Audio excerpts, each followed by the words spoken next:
I'm committing the greatest sin right now. Vertical camera mode recording. No, the comment's gonna be funny as shit. Alright, so why the hell am I making this shit? Nah, I actually forgot. Nah. I'm making this to talk about my overall bulking experience. So let's go back. Summer of 2017. Where the hell were we? Yeah, I was walking with my cousin, trying to figure out a. I was trying to find a summer job. That shit doesn't fucking matter, but I walked by Powerhouse Gym. Now, I wanted to lift weights for a long time, consistently, of course, but I didn't have the resources to pretty much commute to go back.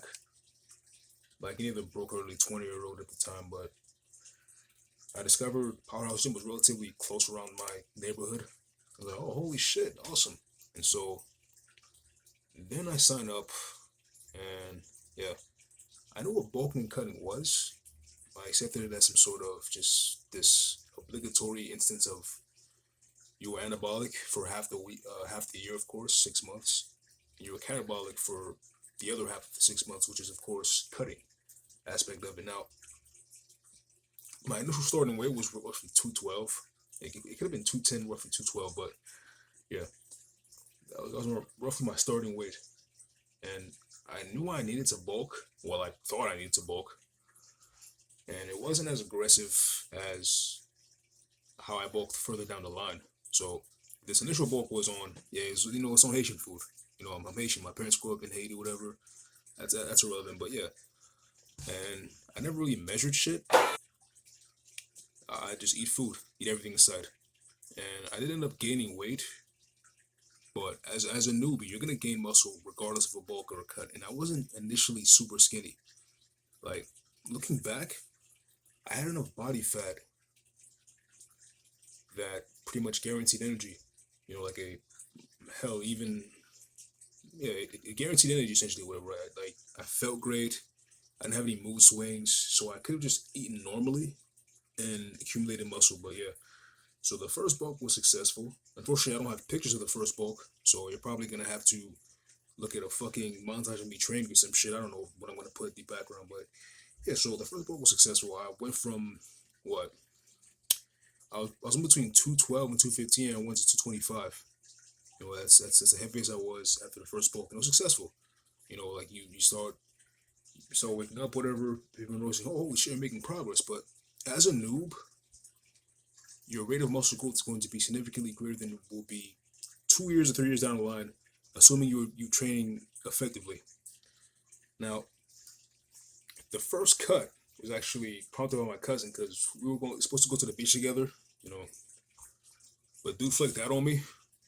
I still love you, cuz. But yeah, like I ended up cutting. I ended up going from roughly how heavy was I? The heaviest was I was at roughly what 227, and I went down to 218, and I felt good. Like I didn't have a ripped six pack or anything, but I felt freaking good. I thought I looked good.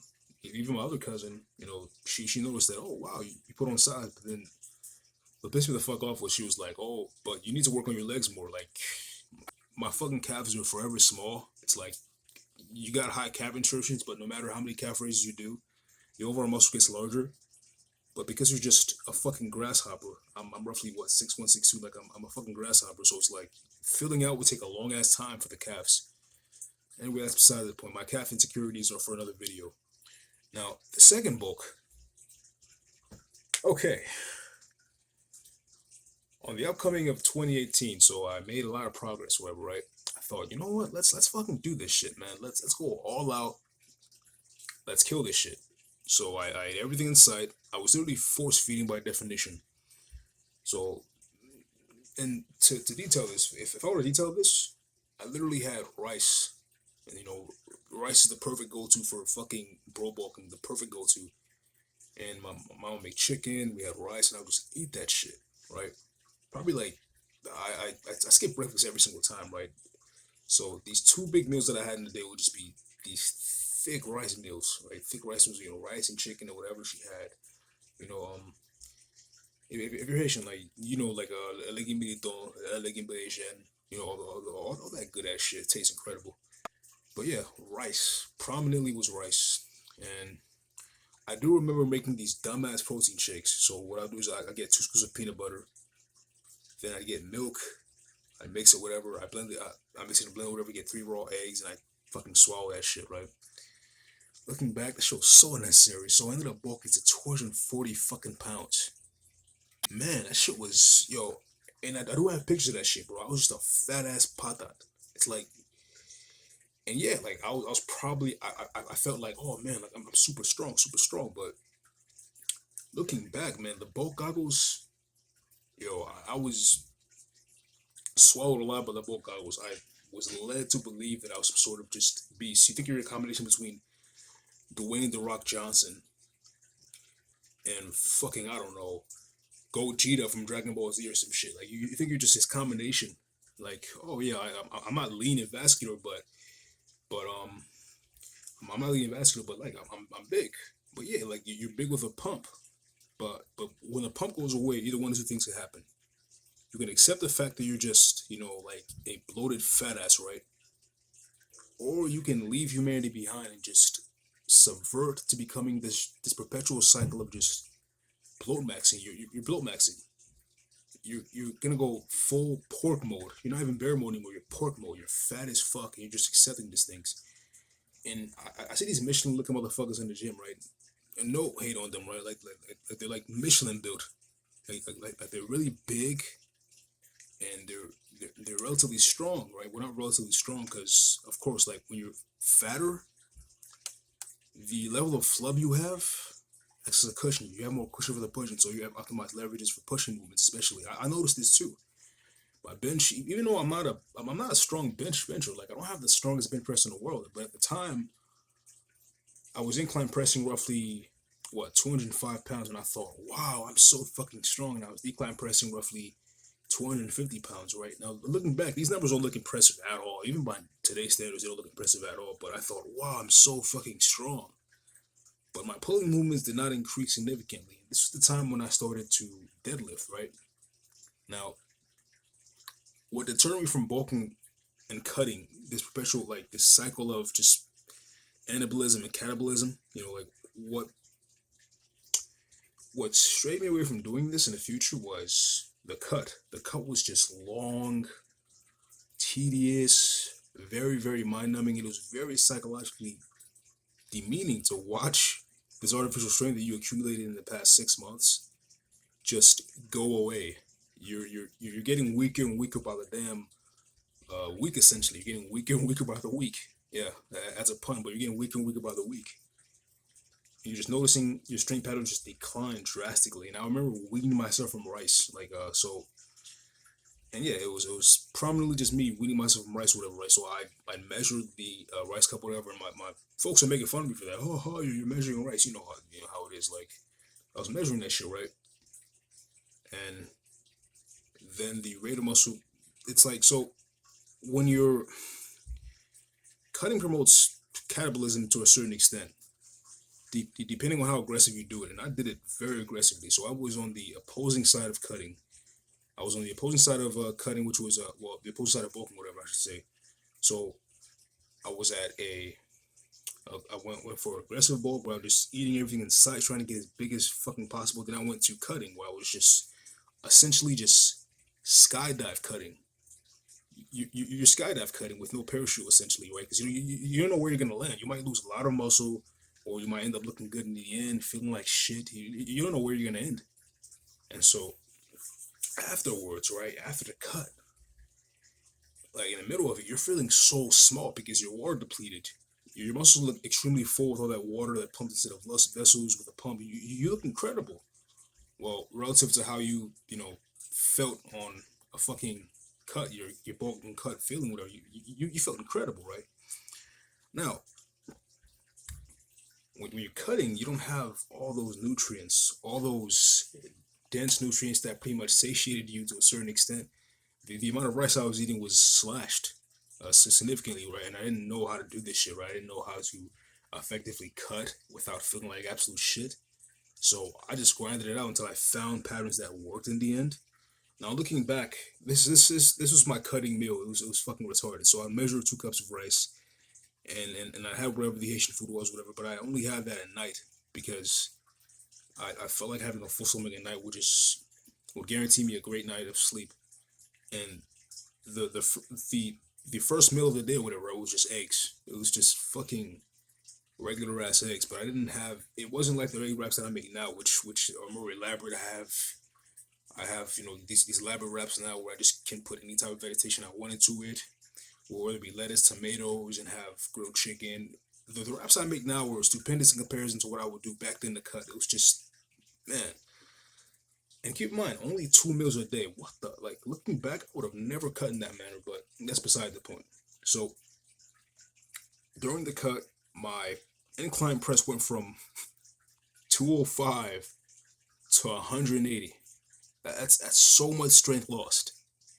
So much fucking strength lost, whatever. And I was just like, oh man, this feels like shit. And also, people around you gonna start noticing that you're losing weight, and that can either be a good thing or a bad thing depending on who actually. Well, it's gonna be bad to you because you feel smaller. You're objectively a smaller person. You don't feel your clothes out as much. Like I remember wearing my Omega shirt, whatever. Well, that shirt's fucking gone now. It's burnt somewhere. But I remember that shirt feeling super tight when I was on a like when I was at my primal bulk, like peak bulk. It was super tight on me, right? And like your fucking muscles are hugging the sleeves and shit. You feel like a damn goat. You feel awesome. And then during the cut, man, when I tell you that my arm it shrunk, that shit fucking shrunk, and that was not a pleasant feeling. The diameter of your arms, whatever, shrunk. Your pushing strength declined massively. My pulling strength did not decline massively, so I still deadlifted relatively the same exact weight, but my pushing strength, massive decline, extreme decline. And so workouts weren't becoming as fun anymore because my carbohydrates were limited. Like I tried playing the whole carb deloading bullshit. Well, not deloading bullshit, but I was mitigating carbohydrates. This is at the beginning of the cut where I was trying to follow these well, not fat diets, but I fixated more on macros as opposed to the calories, right? And it wasn't until I fixated on the calories and I decided to incorporate incline steps. So incline steps, like I'll go on. It's not elliptical, whatever, but I have the incline at the highest level, and I walk. Uh, I increase the speed to make the pacing a bit more hard on my chest to engage the cardiovascular system a bit more, and that worked. Like an old buddy of mine, Rob. You know who you are, Rob. Like he really like that piece of advice made the cut much more enjoyable. All right, like I actually found cardio that I actually enjoyed. So yeah.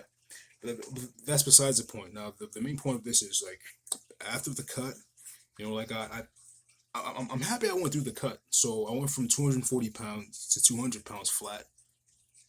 Oof, it's just yeah. So and when I got back from college, and everybody started like, "Wow, you lost weight! Holy shit!" And then there was this one older guy. He was like, "Damn, man, you lost a lot of size, dude. Holy shit!" I'm just like, fuck. And you feel like shit. It's like. It's like you feel like shit because you look big. However, it was a necessary cycle. It was a necessary cycle. You had to do this because the bulk that you went through, the bulk that I went through, was just far too aggressive and was not necessary. Right? It's just this aggressive. Now I obviously wrote all this shit down because I can't remember my fucking shit. Like I have a hard time articulating my thoughts, freestyling this thing. So I did write this down. So. Now, the positive side of the cut was vascularity shows much more. Like the vascularity gives you the illusion that you're massive, even though you're objectively not massive. The vascularity whatever gives the illusion that you're more massive than you were previously. So now, and your clothing does fit looser, right? However, your waist size decreases. So I remember I was a fucking like a 42 waist. It was just. Oh my god, like looking back, man, I was fat as shit. What the fuck? 42-inch waist, right? And I remember going, like trying to get my clothes fitted, whatever, right? Like this one shop, right? And it's one woman like, oh, you're probably 42, right? I was like, bitch, I ain't no 42. And then he brings up the 42 waist pants, right? And I fucking try it on. I'm like, this shit fits me. What the fuck? And I'm just like, oh my god, I'm fat as fuck. I need to cut. And it's probably that moment right there was probably when I realized, okay, like, nigga, you're fat. Like you have to cut. You're fat as fuck. It's just, man, you are too big. Cut, right? So, yeah.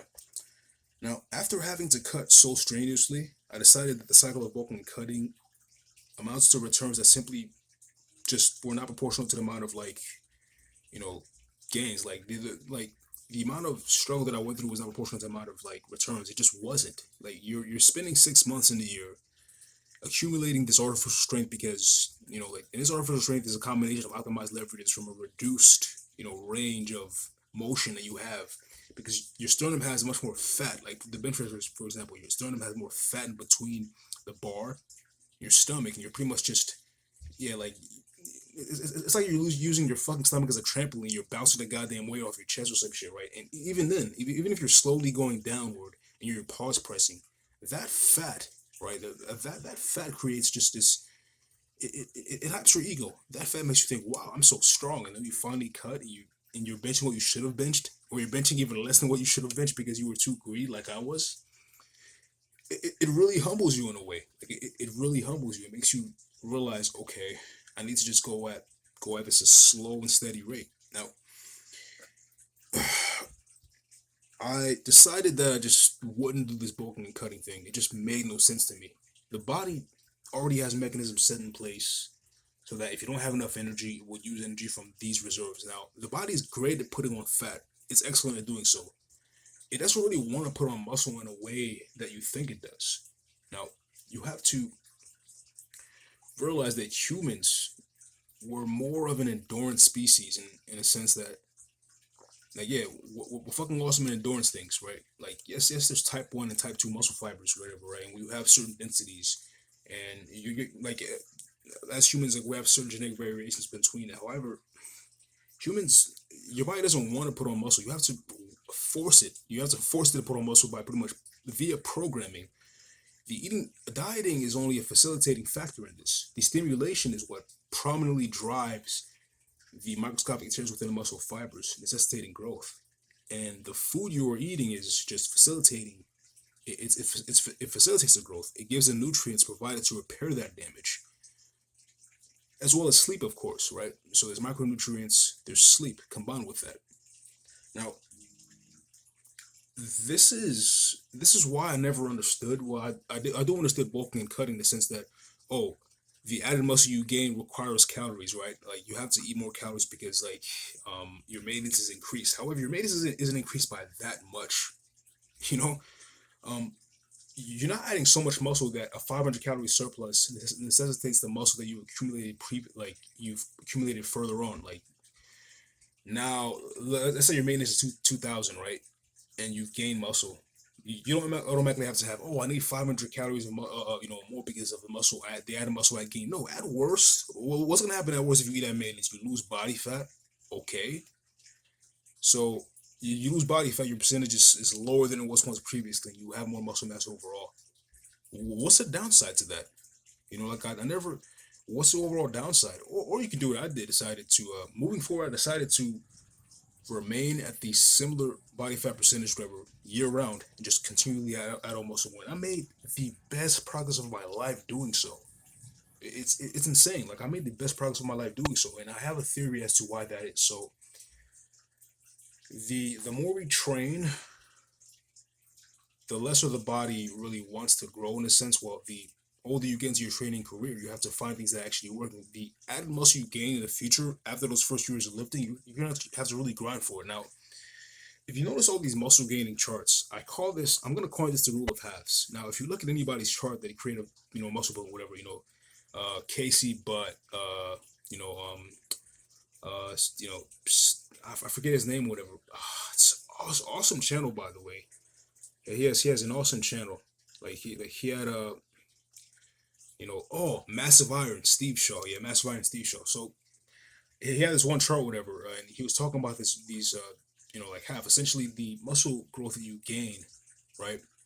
So let's say within the first year of training, lifetime he had this idea if you're gaining within 20 to 30 pounds of muscle lifetime. Now, the first year you can expect to gain roughly half of that, and half of 30 is just kidding. I know it's fucking 15, right? It's just I was never the greatest math student ever, but yeah, like I did have the will to pretty much get through it all. But yeah, it's 15. So you can gain roughly what 12 to 15 pounds of muscle within your first year of training, assuming that you're doing everything correctly, right? Now, keep in mind the amount doesn't matter. What matters is the rate. The rate matters. Now, if you're gaining only half of your lifetime gains, right? Yes, maybe a 500 calorie surplus is necessitated. However, you already have enough body fat percentage to guarantee that. Like, if your body fat percentage is already at a sustainable level, right, and you're already eating accordingly, you have enough energy to function correctly. You're cognizant of the world around you. You feel great, right? What's the need to have this insane titration of calories from the start end, right? What's the need of it? No. So you're gaining 15 pounds of muscle in the first year of training. Boom, awesome. You look incredible. Now, your second year of training, it's half of 15.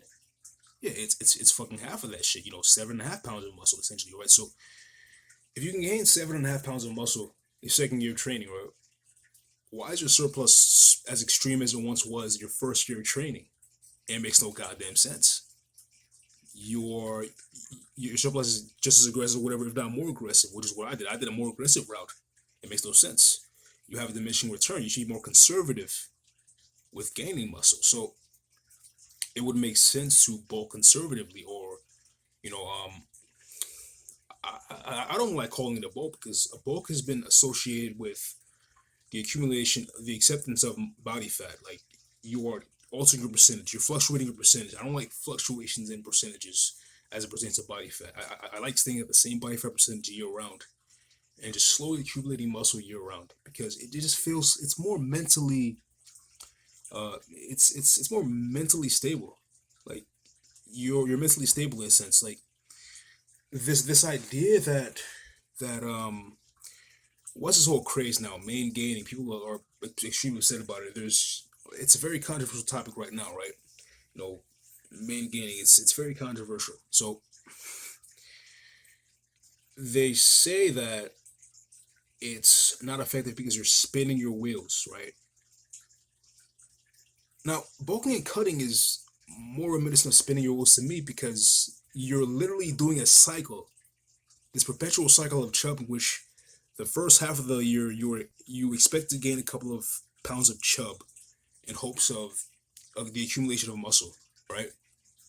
And the second half you're cutting, whether it's a controlled cut or whether it's just this a suicide cut or this skydive cut, right? You expect to lose some muscle mass or some size, but you're trying to mitigate that loss, right? And this comes at the cost of your strength. Now, strength is it can be very debilitating, like your ego, which is just a collection of memories in your mind, right? That's what your ego essentially is, a collection of memories, right? The self, essentially, right? It deals this crazy blow to yourself, this insane blow. Now you're weaker than you were previously, versus if you're just slow and steadily just accumulating mass, right? Which is what I do now, and it actually I have empirical, well, not empirical. I don't know if you'll call it empirical evidence, but I have evidence, personal evidence that it actually fucking works. I can see it. I've done it before. So yeah, that's my overall bulking and cutting experience. Like, don't believe the hype, man. This eat big to get big shit. It's complete hype. It is a meme. It's a complete meme. Remember the whole meme where most people get into the bulk and a lot of them don't come out of it. They perma bulk. That's what you see at the gym. People who just, and to top it all off, they select the 5x5 cookie cutter basic bitch program of the 5x5. So they select a program which reinforces the ego in a sense. They can post their numbers, right? Numbers. I can't even fucking speak right now. They can post their numbers and say, to someone saying that, whoa, you're looking a bit chubby. They can post their numbers and say, whoa, look at my strength numbers. They're rising. So they have some sort of false objective measurement of why their methodology is working, performance, right? However, muscle mass in general, right? Hypertrophy, this game of hypertrophy, right? Performance isn't the optimal indicator of muscle growth in general. No, it's not, because these rep ranges, whatever, are very low, promote strength. They're very strength based right now. Now, I'm not saying don't do 5x5 programs or don't do 3 to 5 or like, nah. That's what I'm saying. These rep ranges are very prominent in And strongmen, they're very prominent in strength related activity, right? So you're selecting these rep ranges that feed the ego. They feed the ego, whatever. They reinstill this idea that you're making progress. However, this progress is just an illusion because weight moves weight. Of course, you're gonna be able to bench 315 with a fucking 57-inch waist. You fucking better. You got fat as shit. You better be able to bench that shit, right? And if you can't, that's even sadder. That's even fucking sadder, So, but my goal isn't to strongman. It's not powerlifting. It's bodybuilding. I'm a bodybuilder first, natural bodybuilder first. So if my body fat percentage is just fluctuating throughout the year, I'm blowing up to 25% one half of the year. Then I barely cut to fucking 20 and 19%, right? The other half. What the fuck is what the hell? That's not mentally stable. You're fluctuating. You can't be surrounded by friends and eat what they're eating. You have to just watch because I'm in the cutting phase, guys. What the hell, man? It's just so what I do now is much more stable, much more practical to reality. And yeah, I've never felt better, never felt stronger. It's like, wow, like I wouldn't believe the shit that I pulled now, I wouldn't believe it. Like if I went back in time and told myself, bro, we are gonna live this in the future, that bastard would be so surprised, like, whoa, we're that strong now? Yeah, yeah. Now put the fucking fork down, fatso, and go on the treadmill. All right, guys, peace.